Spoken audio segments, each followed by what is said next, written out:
Me parece que ese espacio tiene espacio para crecer. Me parece que hay un lugar donde ese espacio puede crecer, haciendo una apuesta de mediano o largo plazo que tiene que tener algunas características ese escenario, ese contexto posible, que es que a Milei básicamente no le vaya bien, porque vos sabés que cuando la economía funciona, el país tiene reactivación o control de la inflación, es más difícil que aparezcan rivales al gobierno de turno. Entonces, digamos, si a Milei no le va bien y dentro del peronismo no aparece una renovación, creo que lo que llamamos la Liga de los Gobernadores o la Fuerza del Centro realmente tiene razón de ser y tiene un espacio posible de crecimiento. Bueno, me parece que lo explica es, lo principal es que hay una confrontación sobre algunas temáticas de dinero y coparticipación en primer plano y también de que la Libertad Avanza eligió armar en distintas provincias su propio espacio para tratar de consolidar poder real propio, puro violeta, como en el caso de Corrientes, que con la candidatura de Lisandro Almirón y el no acuerdo con el gobernador Valdés, lo que en definitiva también está demostrando es que en algún sentido desde el gobierno nacional lo que están esperando para el país en su conjunto es generar espacio de poder con la lógica de igual no tenemos nada o tenemos muy poco, todo lo que hay es un terreno fértil por delante para recorrer. Entonces me parece que ahí había dos alternativas o dos líneas, dos visiones del gobierno nacional. Por un lado, lo que se le atribuye a Karina Milei, que es vamos por todo,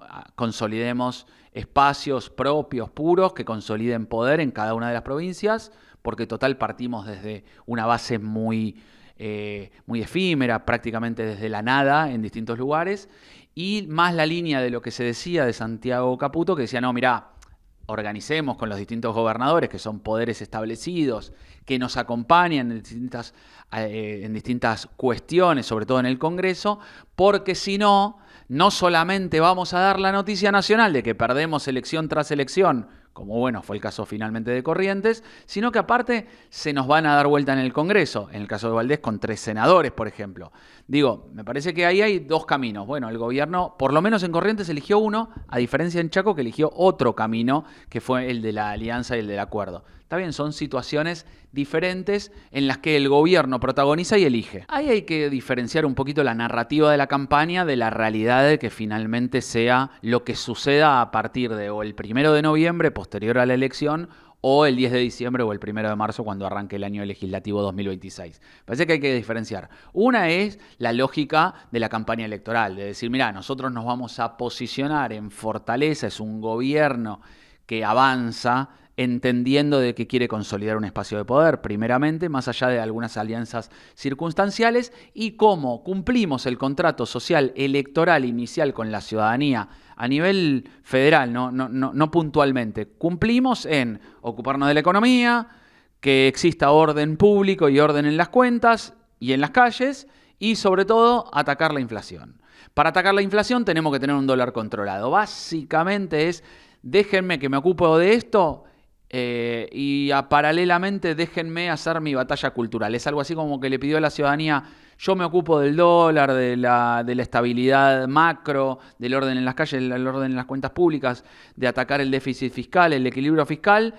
Yo me encargo de eso para que la inflación ceda. Vos dejame mi batalla cultural, es como un convenio, un contrato entre partes. Eso por un lado a cuestión de la narrativa. Por eso creo que lo importante para el gobierno nacional ni siquiera es que tenga un senador provincial, un diputado provincial o un concejal en la provincia de Buenos Aires o en la provincia que sea, sino más bien la elección de octubre donde se voten legisladores, senadores y diputados a nivel nacional que le permitan avanzar con su estrategia de generar cambios profundos que son los que necesita teóricamente para, por un lado, la batalla cultural, que es conceptual, filosófica y política, y por el otro lado, que haya resultados sostenidos económicamente. Me parece que son dos batallas separadas. Sí, pero son dos pasos en uno lo que me estás planteando, yo los separaría. En principio es que yo creo que la mirada del gobierno nacional en Buenos Aires, es decir, hagamos la cuenta general, no solamente en el aspecto correntino, sino más bien en cuántos legisladores voy a sacar a nivel nacional. Me da la sensación de que sienten, por lo menos hasta el caso Spagnuolo, que creo que le complicó un poquito la existencia, que perdió, se colocó en la defensiva de la campaña, sentían que con el dominio de la inflación y con la tranquilidad macro, orden en las calles, habían cumplido parte del contrato social electoral, no la letra chica quizá, pero sí lo central. Por lo tanto, en octubre iban a tener una buena elección. Creo que esa es la lectura. De ahí a que ahora la tengan por un sinfín de razones, que arrancan con el caso Spagnuolo, derivó en otras cuestiones y hay una continuidad en donde el gobierno permanece aún hoy a la defensiva, me parece que puede llegar a cambiar el escenario que tenían previsto, sobre todo porque hay cuestiones políticas y económicas, más allá de la corrupción, que no le está yendo tan bien y que empiezan a haber ciertos ruidos, normal y lógico a una semana de la elección en la provincia de Buenos Aires es el domingo. Ahora, creo que están haciendo la mirada general, a ver cuántos legisladores, y a partir de ahí arrancar. Yo creo que están visualizando un borrón y cuenta nueva para el 1 de noviembre con ciertos acuerdos también con los gobernadores, pero en este caso en una negociación con mayor fortaleza. Tengo la sensación de que van a ir por ese camino porque hay demasiado ruido hoy en lo político, en el caso Spagnuolo, que está dejando una huella muy, muy fuerte, una cicatriz dolorosa, y aparte el ruido económico, que hoy ya hay novedades en donde el gobierno decidió que va a intervenir esta semana en los mercados, cosa que era algo que decían que no iba a suceder y que es una novedad.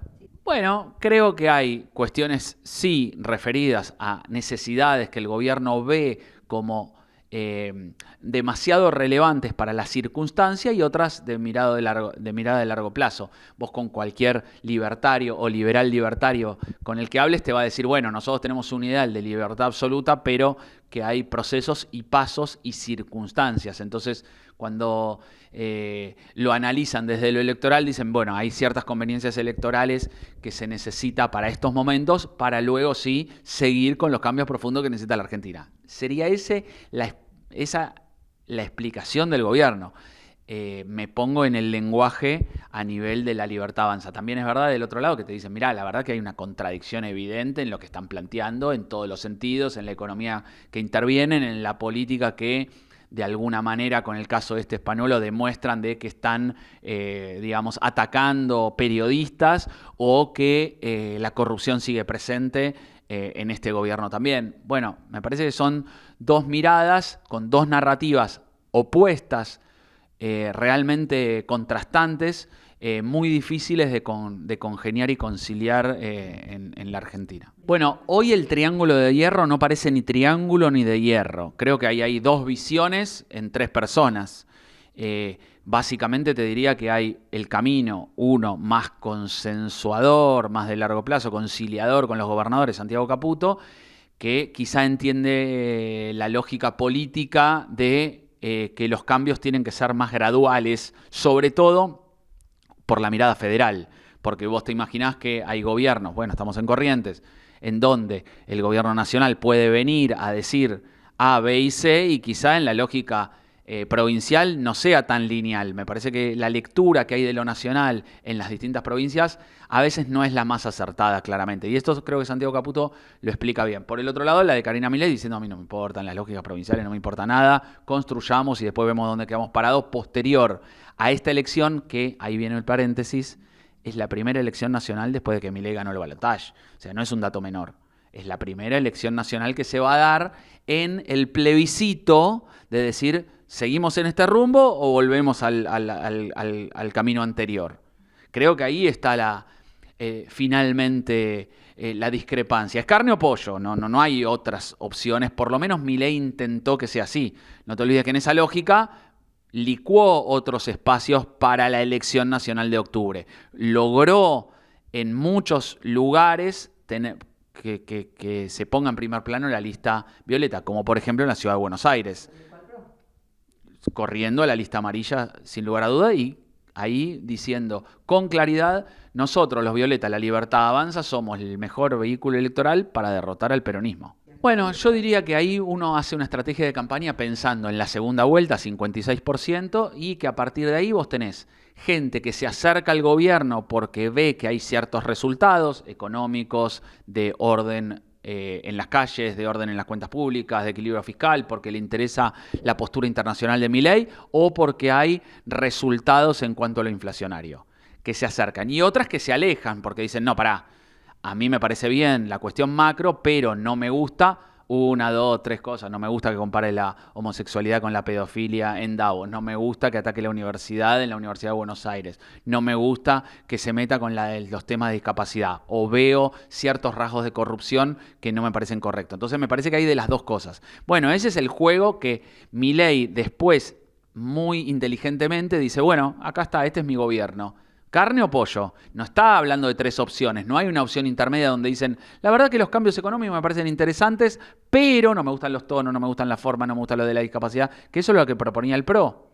Quedó licuado esa opción para que no haya una tercera vía, como si hubo en la primera vuelta electoral donde hubo tercios. Para el futuro sí, para esta elección parece que en ese lugar no tiene tanto recorrido posible porque es muy incipiente. Ahora, si vos me decís, las cosas le van mal al gobierno nacional, el peronismo no tiene renovación, te digo, el espacio de los gobernadores es muy interesante para analizar el crecimiento, porque una cosa es importante y sobre todo decirlo en el norte argentino, cuando los gobernadores se juntan, hay que tener cuidado, no nos olvidemos de que hubo presidentes con mucho carisma, mucha capacidad de acción, mucho poder político, uno que vino de La Rioja y uno que vino de Santa Cruz. Me parece que es realmente interesante hacer ese análisis cuando en el último tiempo fue muy centralista lo que terminó sucediendo muy del AMBA, ¿no? O porteños o bonaerenses los que condujeron el país. Bueno, hay varias razones por las cuales pareciera que el votante de Milei es hombre joven de clase media o media baja que lo apoya fervientemente. Ahí saca una diferencia muy grande a diferencia de que con las mujeres. Yo creo que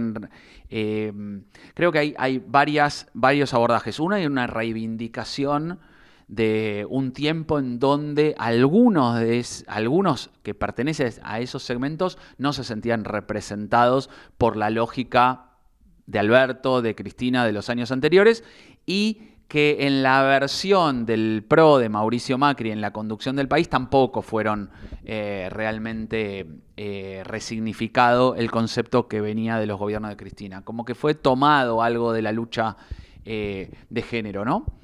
Entonces me parece que hay, por un lado, una cierta reivindicación. Por el otro lado, me da la sensación de que la agresividad con la que se maneja este gobierno, no hay que decirlo con pelos en la lengua, es muy claro de que hay cierta agresividad, violencia en los conceptos, realmente en su contenido por la batalla cultural y sobre todo con la lógica de castigar a la casta. Quizá los hombres se sienten más cómodos con ese mensaje un poco más vehemente y confrontativo, con algunos tonos que uno podría decir está sobregirado, pasado de rosca. Me parece que uno podría analizar que dentro de la política esos tonos a veces complican más de lo que ayudan a tomar ciertas decisiones políticas. Sí, hay una cuestión obviamente del ajuste, de la cuestión hogareña y también con que a veces como protagonistas de la educación de los chicos, cuando Milei insulta, les complica mucho defender un modelo que con esos tonos después tengan que educar a sus niños. Hay todo un estudio referido a eso explícitamente. Pero yo creo que hoy tenemos que analizar no solamente los segmentos, sino más bien de lo general a lo particular, más que de lo particular a lo general. Me parece que hoy el gobierno está conectando con por lo menos una primera mayoría para la elección de octubre, que está más enfocado en las cuestiones centrales, la economía, la inflación. Ahora, si la inflación y la economía tienen problemas o hay una visualización de que puede haber problemas en el futuro, seguramente padezca a nivel electoral en octubre. A ver, primero, la Liga de Gobernadores tiene figuras realmente relevantes. Creo que en esa sintonía la convalidación de Gustavo Valdés en su reelección hace 4 años con un porcentual de votos aplastante y la confirmación de que Juan Pablo, su hermano, terminó como gobernador, me parece que es toda una continuidad que marca el poder que tiene Valdés territorial en Corrientes, proyectado a nivel nacional. Digo, cuando se junta con los gobernadores, tiene lo que vender. Digo, cada cual lleva su producto. Será Nacho Torres, los cordobeses, en este caso Frigerio o Esdero, por supuesto, a generar un cierto consenso en Liga de Gobernadores. Me parece que Gustavo Valdés, en ese sentido, tiene una relevancia realmente con algo que proponer, algo que llevar, entiende de la representatividad, del poder, de la gestión, de trabajar por el desarrollo y sobre todo con ese impacto de desarrollo y producción e industria del que tanto hablan los gobernadores. Ahora, también es verdad de que hay muchas figuras en ese espacio. Entonces, me parece una construcción de 2, 4, 6 años en donde lo principal que tiene que analizar la política argentina es que tenga cierta sostenibilidad y no confrontaciones. Estamos viendo espacios que más allá de los partidos se manejan finalmente con poder de daño y destrucción más que el de construcción y mirada a largo plazo. Yo soy psicólogo, consultor político, trabajo en muchas campañas a lo largo y ancho del país, también en ciertos lugares en Sudamérica, estuve viviendo en México hace tiempo y básicamente me dedico a ayudar líderes. Soy muy futbolero, hincha de Boca y de la selección. Muy hincha de la selección, maradoniano y mesista. Uno más. Desde muy chico me ocupé siempre de trabajar en la lógica de la psicología política con líderes, sobre todo en lógica de discurso, habilidad de liderazgo, comunicación, campaña negativa. Siempre me interesó mucho académicamente eso. Tengo 3 libros publicados y en base a eso me aproximé al mundo de la consultoría y luego con mucha pasión soy de esos consultores que no son estrategas de escribir y quedarse alejados del mundo político, sino de estar bien en el territorio. Sí, mucho. En los tiempos de hoy no hay diferencia. Hoy el mundo se transformó en negativo, en donde hay una confrontación, una riña. Aquel que no sepa estar en el ring de box seguramente pueda pegar, pero el tema es, relacionándolo con el gobierno de Milei, es un boxeador nuevo que entró al ring, que golpeó para todos lados, que boqueó, se dicen los chicos, ¿viste? Que habló de más previo a la confrontación, subió y repartió un montón de golpes y de repente hay que ver cómo reacciona, si no sea un púgil de quijada débil, como se dice, cómo reacciona ante los golpes que está recibiendo. Y hoy, con la economía como está, con algunos nubarrones en lo político y en lo económico, es como que ha bajado la guardia. Y cuando bajas la guardia en el box es muy clara la consecuencia. Te entran muchos más golpes, cuando antes esos golpes pegaban realmente en tus brazos y no te hacían daño. Bueno, con la guardia baja hacen mucho más daño. Nosotros trabajamos específicamente con potenciar cada estilo de personalidad. Si el ego sirve para sumar, para generar pasión, un buen discurso, de que los ciudadanos comprendan mejor sus ideas y de ese modo hacer política o persuadir o trabajar en un gran equipo específicamente a partir de un ego, de una personalidad muy fuerte, de un carácter definido y decidido, bienvenido sea. Que el ego, porque en ese caso, vos fíjate, el ego está pensado por un bien mayor, para mejorar o transformar una sociedad. Me parece que, como le digo a los dirigentes políticos, sin ego no hay política y sin política no hay ego, parece, ¿no? Da la sensación. Me parece que es algo con lo que hay que trabajar, con esos rasgos de personalidad y sacar la mejor versión de cada uno de los políticos. Ese es el punto.